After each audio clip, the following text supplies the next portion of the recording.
Hello, everybody, and welcome to Ask the CEO with Avrohom. Today, I'd like to introduce a very special guest.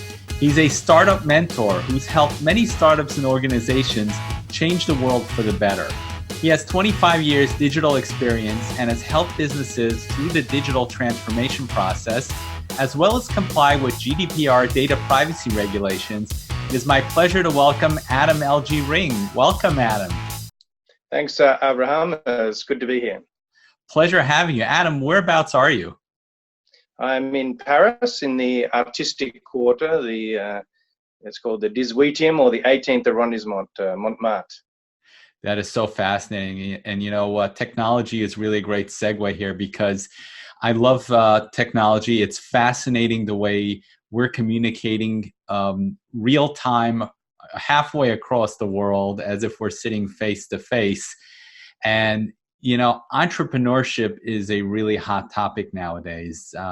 I believe it's the way the gig economy has completely altered the way people earn a living, that people are turning to entrepreneurship en masse as they believe it to be their only ticket to financial freedom.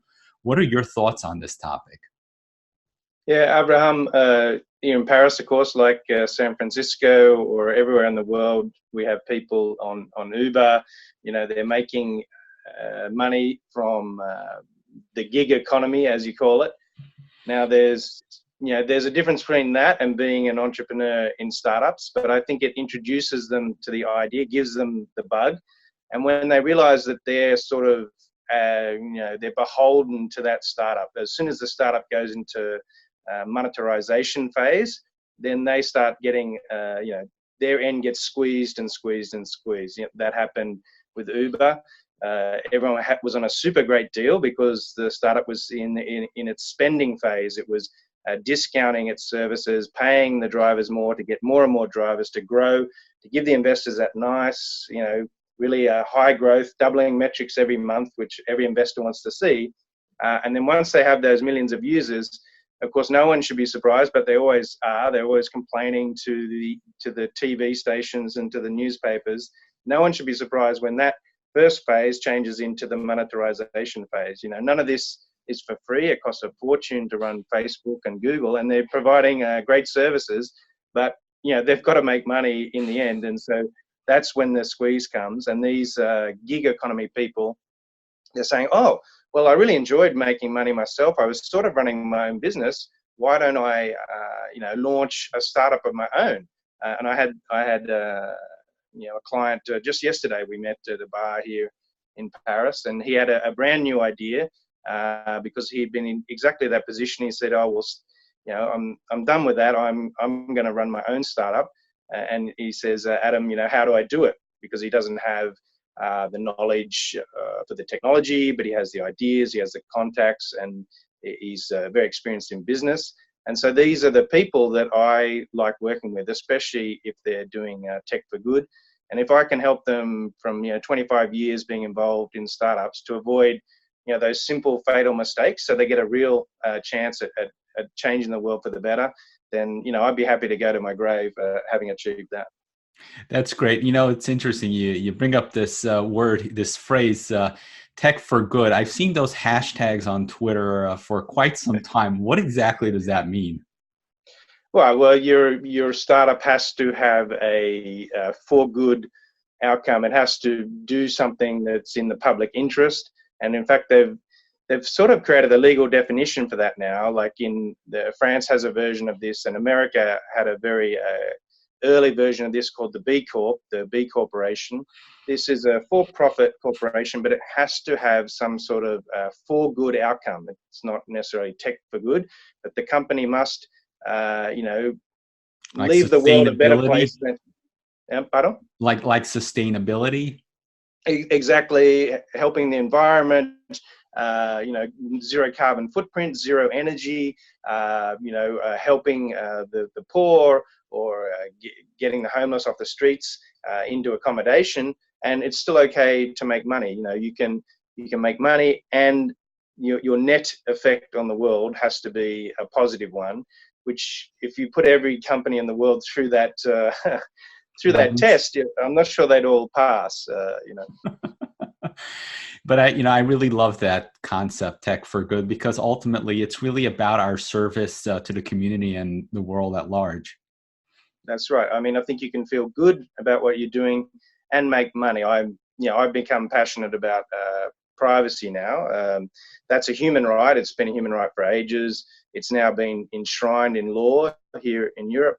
And my hope is, okay, let's make privacy good for users. That's obvious. It's gonna, if you want to have your life on the internet be very secret and just share your personal data with your friends and only your friends, you should have that right. But also, I think it can be good for business. I think overall, if you can promote your business as genuinely looking after privacy and saying to this segment that's really passionate about privacy, the users that I call privacy pioneers, if you can just give them one click to get the privacy that they want, then you have the other people that they care a bit about privacy. They don't want their email address put into a spam list and things like that.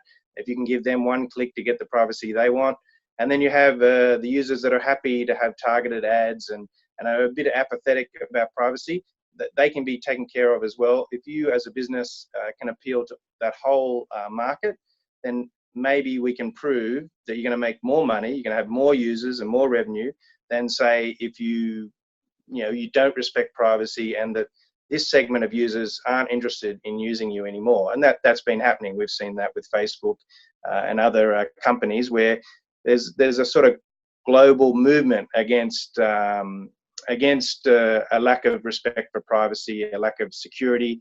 They all sort of go hand in hand. It's what I call the privacy era. I think we're in it right now.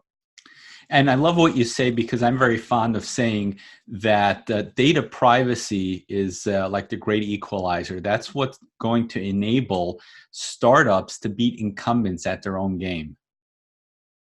Yeah, I think there's been a lot of articles about that saying that data privacy hurts Google and hurts Facebook and helps little startups. Now, I don't really, these articles often say, we speculate, reportedly, they don't actually have any hard data to prove that.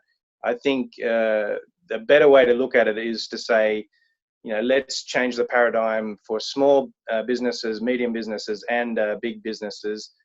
Let's let them give the services they want, find a way to monetize those services. So if Google is going to give you services for free, then there has to be some way for them to make money to pay for that if they're not charging you actual money.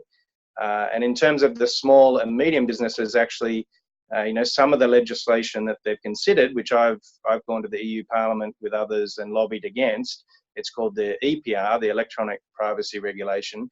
It's actually quite onerous. It says, you have to, for example, you have to have a user log on to the website, put up a dialogue and say, can the user use this service and give up their personal data, or the user can choose to use the service the exact same way but not give up their personal data, which ends the business model for Facebook, for Google, for data is the new oil, which some people are quite critical of those big companies and would be happy to see that. Unfortunately, the problem is the small and medium businesses, startups, that these young entrepreneurs that I talk about, that I support, they also need that model.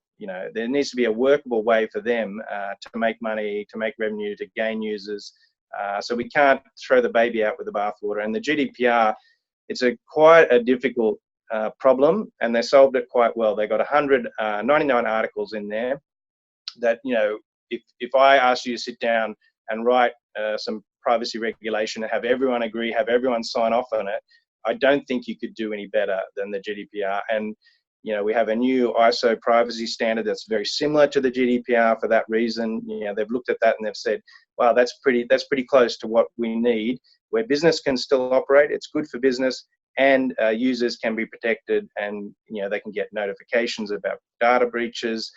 All these things are helping a lot, and we want to avoid some of the bad results, like all these businesses, when GDPR launched, sending out an email saying, would you resubscribe to our mailing list? Well, that was a sort of viral effect. I think most people would just say no or ignore it. Yeah, it was a disaster for a startup's mailing list.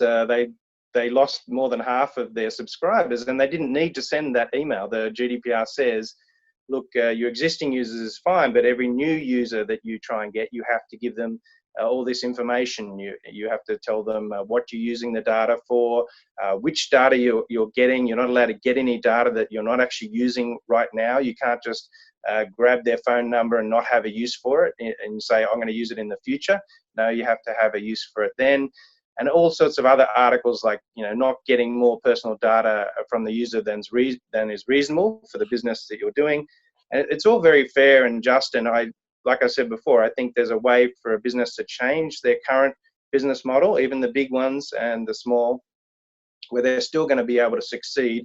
And maybe if they promote themselves as privacy friendly, even do better in this new privacy era, because it's just growing and growing, the number of people, the public, that are interested in protecting their privacy, especially with all these, data breach. Everyone's getting a little afraid of putting their data on the internet.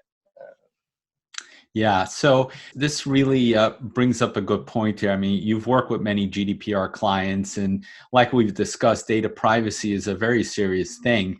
Now, with the ubiquity of artificial intelligence, what role do you see AI in helping businesses keep their customers' data safe?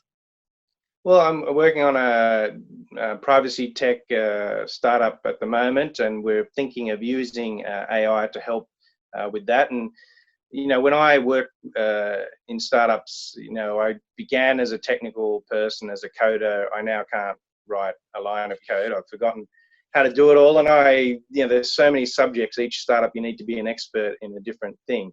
So I've got to the stage now, 25 years later, where, I rely on experts. I don't try and be the hands-on expert of everything. So say with AI, I would go to someone like you, Avrohom, and ask you, okay, here's what we're planning to do with AI in data privacy. How do you think we could achieve it? And what's your recommendations? What are the pitfalls that you see with the current state of AI today? Great. Now, just talking about AI, AI and machine learning have become so commonplace that unfortunately people are mistakenly using those terms interchangeably. Can you share with us the proper definitions and applications of those terms? Well, unfortunately for us, the dictionary definitions have shifted away from what we used to think. It's saying artificial intelligence is simulating a human's thinking, which is what the zeitgeist now thinks it is. We used to say that if it can learn on its own and make its own decisions independent of a human being, then it's AI. But now the public think if you have a little robot and it acts smart, like it just does something smart, they go, that's artificial intelligence. So I think we have to give up on that. That's happened in other industries as well. We've lost control of these scientific terms. I think the problem was we used terms like unsupervised, machine learning, artificial intelligence. These are all words that normal people know. And so when they aren't given their definition properly, they just plug in their own understanding of these words. I learned AI using Prolog like a long time ago. And since then, it doesn't seem like we've made that leap that other tech takes. I'm thinking organic computers and a whole new way of approaching an artificial brain. I follow developments in AI, and I hear explanations like machine learning requires big data because it needs a lot of data to learn, which is true for the current state of machine learning. But I wish they'd add a caveat because we've got young people coming into this and learning the science, and they're sort of getting stuck in their thinking. I would add the caveat: our current approach requires a lot of big data. I want us to keep our minds open to other solutions. I imagine an organic computer brain, just as one, it might not turn out that way, but that's one thought. And I can imagine this organic brain based on organic CPU will need even less data than us humans to make sense of what it's seeing or sensing. So, in short, let's go back to our science fiction heroes like Richard A. Henlon, William S. Gibson, Philip K. Dick. Not just because it's a lot more fun, but because it keeps our minds open.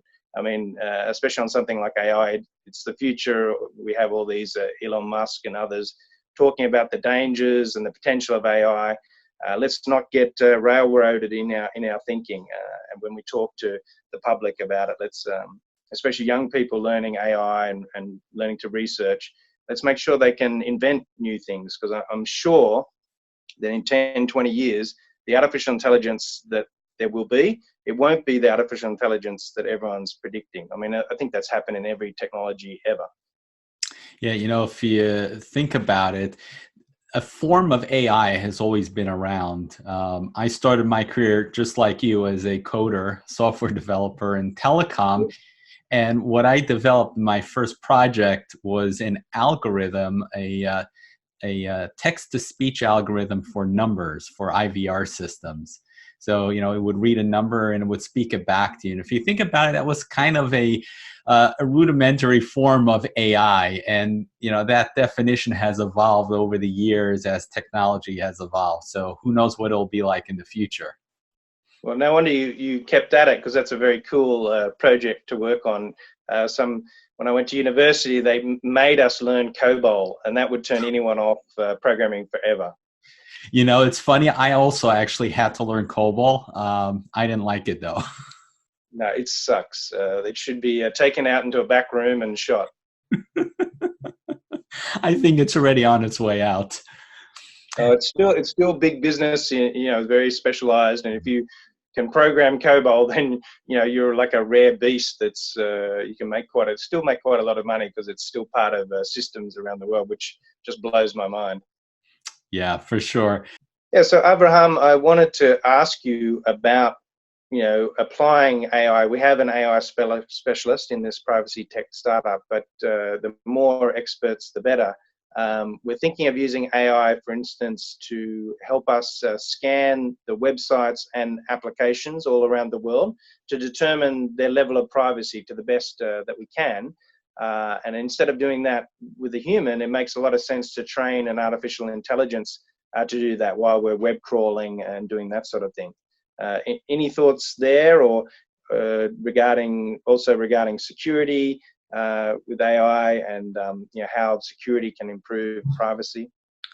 Yeah, for sure. And I like where you're going with this, because if you think about it, we are increasing our data points exponentially year over year. We're adding 50 billion IoT devices in the next couple of years, or I don't know, it's up to 100 billion now. I can't keep track of this.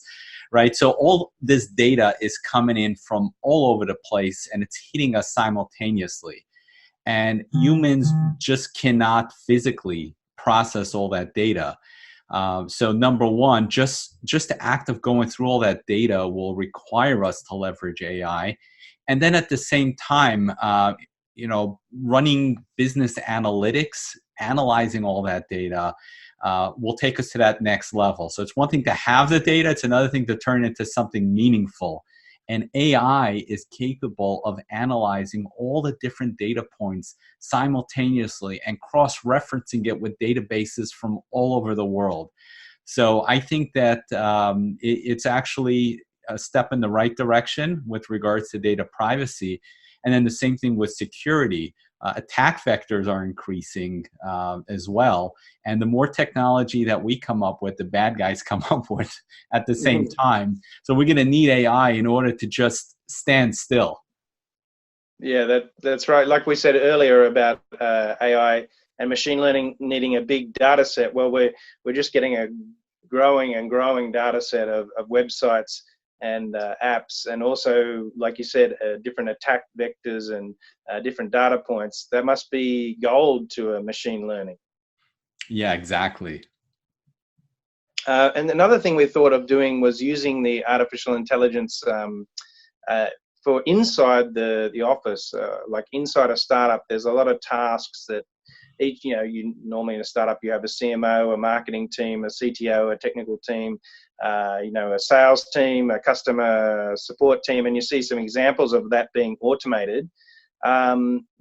we see a way of sort of using the artificial intelligence also to help automate and make better decisions, and sort of replace some of the more simple tasks within a startup that could maybe apply to every startup in the world, or just about.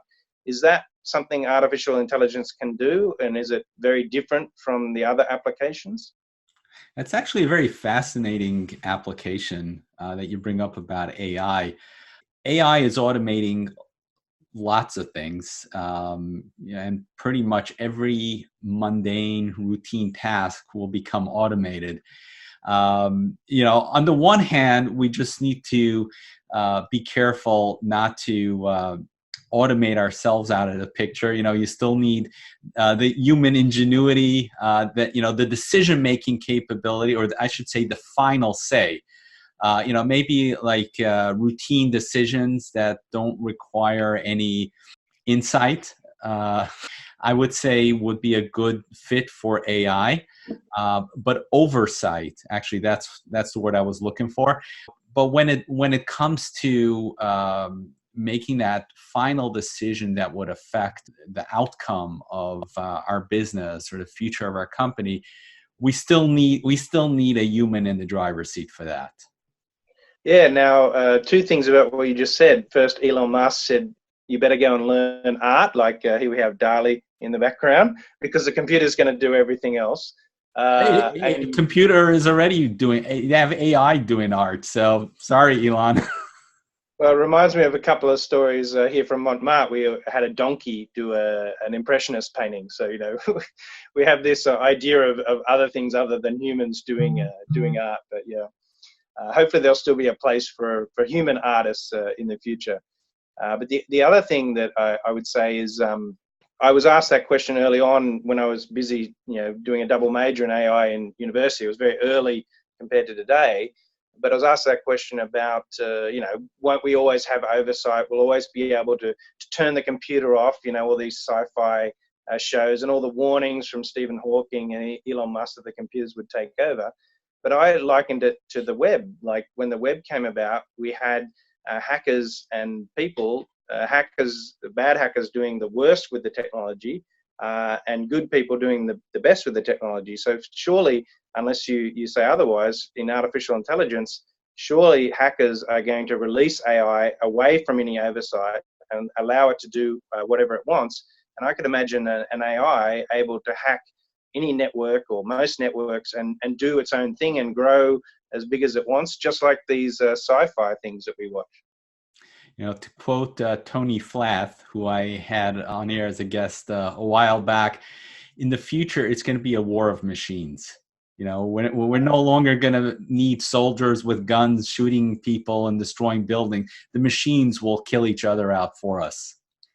Yeah, and we had, I'm involved with Ivy Plus European leaders. We have some great events here in Paris and around the world with some of the leaders in these areas. And we had one on cybersecurity, and we talked about already nations have cyber attack forces, and they're attacking each other all the time.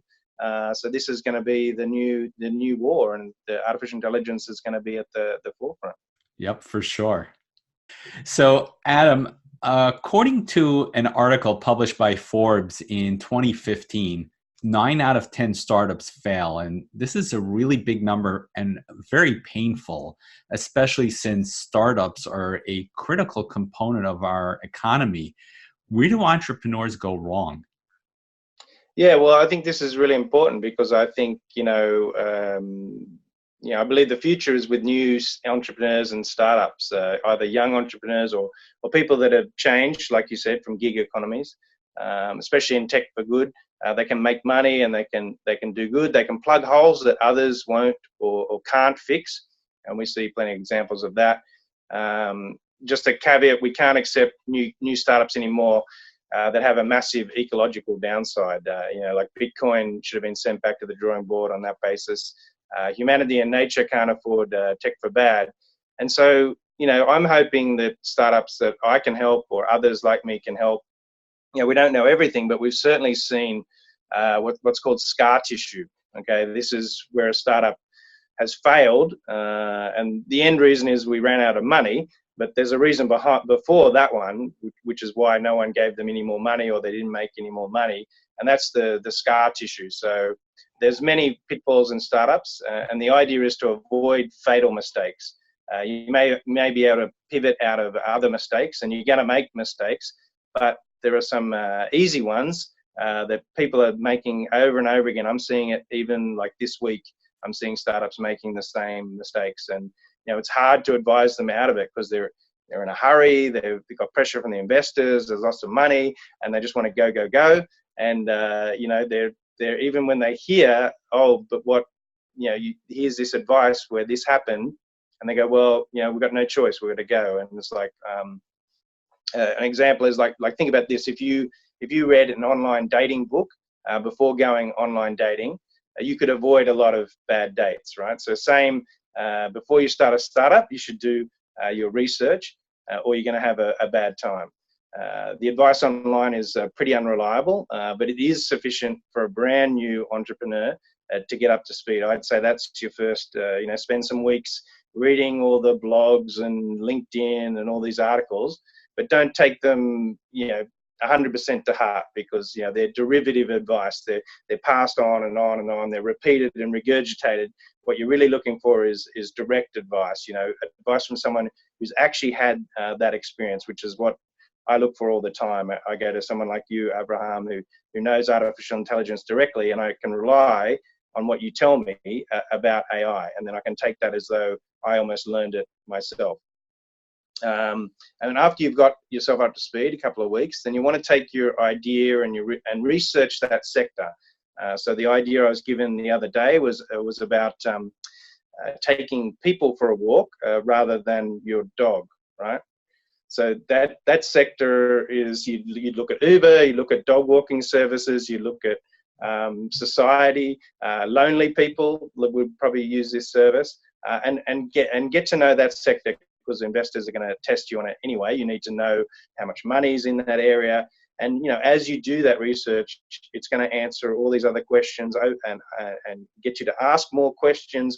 And it's just going to sort itself out. As soon as you start doing the work, you're going to ask the questions that you need to ask, and to find out the stuff you need to find out, instead of just jumping in and doing it, right? So there's a balance. There's the people that jump straight in without knowing anything, and then there's the people that wait too long. They overplan it. They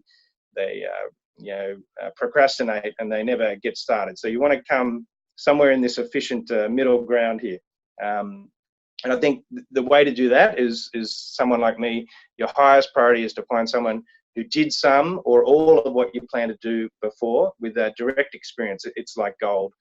Your second priority is to find a co-founder. You shouldn't try and do it on your own. You need someone in bed with you who, if you're sick or you have to get married, all these life things, you've got someone else who's just as passionate, just as interested, because you can't really rely on employees to have the same passion or interest. If they don't have enough equity, they're not going to push your thing ahead like a true entrepreneurs and co-founders do. And that's part of the genius of the startup system that we've sort of invented together over the last 25 years. This idea of giving equity for nothing, out of thin air. You get 20% of a startup, and then you want to make that 20% worth something. Like, you can see these entrepreneurs really working 24/7. They're killing themselves for 2 years. So that's like my first question when someone comes to me with an idea. I say, oh, are you willing to sacrifice 2 years of your life, do nothing else, work 24/7 for zero money, on the hope, in some cases only a 5% hope that it's going to succeed? And they say, hell no. And I say, well, then don't do it, But there's a few that do. And I think we want to try and improve that statistic. I think with advice like this, and reading some of the great books out there, that's always people in the industry saying reading books, and they're right. You could reduce maybe that error margin down to a more reasonable 70%. You could be, one of the successful startups, or a startup that doesn't scale up, doesn't go through the roof, but makes a living. I've seen that happen too. They become a business basically, and that's fine too. We don't all have to be Tesla, and we're not all going to be Tesla. You know what I mean? Yeah. Now, Adam, we're talking about earlier how you help startups not repeat the mistakes that others have made before them. Can you share with us a little bit about the work that you do? Right. Well, so I seek out startups that doing something I'm interested in, like that's going to do some good for the world. Like we have this startup here as an example. Uh, my allergy. This is a great product started by a man who his daughter uh, had great allergy problems, and it was a big shock to him. Of course, parents that had gone through this before know all about this, and so his idea was, okay, I want a startup that creates a community where new parents get this information before it becomes a problem. And I want to create an app that can help people when they go to restaurants, when they're shopping for allergy-free food. It's quite a pain, and it's actually 10% of the market. So it's that perfect storm. There's a huge, millions of people that need it. It does good, and it's needed. So this is exactly what I was talking about with startups. And so there, I've been involved with them. I've been interested in helping them avoid the simple mistakes and spreading them around my network of investors and incubators and things like that. And that's why part of the reason I moved to Europe 4 years ago was, I was in Australia. I was doing quite well there, and I thought, okay, well, time to get into the big swimming pool. And I sort of had to choose between USA and Europe. And I thought maybe Europe and France with the equality, liberty, fraternity, and I heard they were going well in startups. So I said, I'm an entrepreneur, and they were quite keen to have me. I was like, maybe we can combine this idea of equality, fraternity, liberty, the tech for good, that sort of side of things, and this growing startup nation, and Europe as a whole, and the EU. And that's why I was quite keen to get involved with the GDPR, the General Data Protection Regulation, which I thought was, a great example of all that coming together to say, let's have technology, but let's keep it where it's doing the best for everyone. So, Adam, how do people connect with you? I think the best is on LinkedIn. Adam LG Ring is what I've used because there's an Adam Ring who works for Disney, a very nice guy, but everyone gets confused between me and Disney. So yeah, just search Adam LG Ring and you'll find me on LinkedIn. I'm happy as long as it doesn't take much time to connect you with the right people, especially if you have something tech for good and you're an authentic person, not a time waster. I mean, I think that's some of the advice I give my clients is, okay, careful, because there's sharks, there's time wasters. You can spend a lot of time on promises from people who, they're very good at lying to you, and you're going to fall for it, and you're going to end up a year later nowhere, or even worse. So you just have to be careful. You have to get it in writing. When you get your relationship to a point, like co-founders, that's a classic example of a mistake that we talk about. You co-found, 3 co-founders can get together, have a great idea, start putting in all this hours and time and effort. Okay, you need a co-founder agreement. It doesn't have to be, you don't have to go to a lawyer or anything, but you need a written agreement that you've all signed that just shows what the intention was, and it helps actually clarify some confusion. Like when you say things verbally, a person will say, oh, yes, of course we'll do that, we'll take care of this, and we'll look after you, blah, blah, blah. But it's when you see it in writing that it's a concrete agreement. So that's something you've just got to do. Yeah, people always have best intentions, but sometimes those intentions just don't map out to reality. Well, the other thing is, it's kind of like a marriage too. Like, you get married, you are in love, and you do intend for this marriage to be forever. And the current state of who you are is perfect. But guess what? People and relationships don't stay the same. So co-founders is the same. You're married to these people, and then they change, or they have a bad experience, or they have a mental illness, or any sort of number of things can happen. They could die. You know, these things happen, and that changes the equation. So you need a legal contract in the end that defines exactly what everyone's rights are. And yeah, that's another problem with startups. When it starts out, it's not worth a lot of money, and there's no danger because nobody wants no money. But let's say you do get lucky and you put in all this effort and you earn this $10 million startup, $50 million startup, $100 million startup. Okay, now everyone can afford a lawyer, even your competitors and people outside.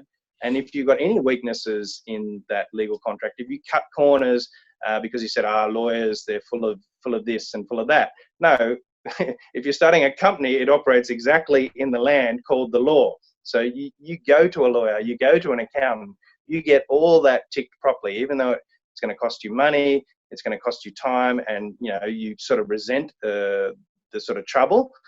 It's going to save you millions potentially in the long run. So I think when you think you're on a good thing and you're really confident, I think you've just got to do the best you can to get those things done. Don't deprioritize them. Push those along while you're pushing along the startup. Great. Adam, do you have any parting words of wisdom that you'd like to share with the audience? Look, I know I'm giving a lot of advice in this talk, so this is going to sound ironic, but my advice is don't take advice. So a lot of what you read on the internet is derivative, or what you hear from so-called experts like me.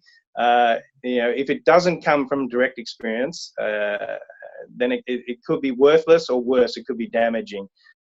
What you want is direct experience. Talk to someone with first-hand experience. So in my case, e-commerce would be a perfect one to talk to me about, or real estate search engines. That's another one that I've had years and years of direct experience from.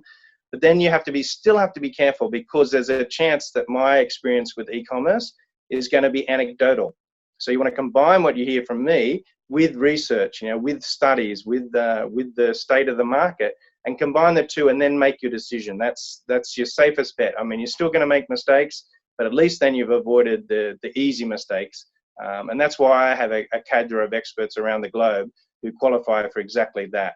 And that's been a real eye opener. I probably came up with my advice is don't take advice 10 years ago, and it's changed everything. Great. Adam, thank you so much for sharing your time and your wisdom. I really enjoyed having you on the show.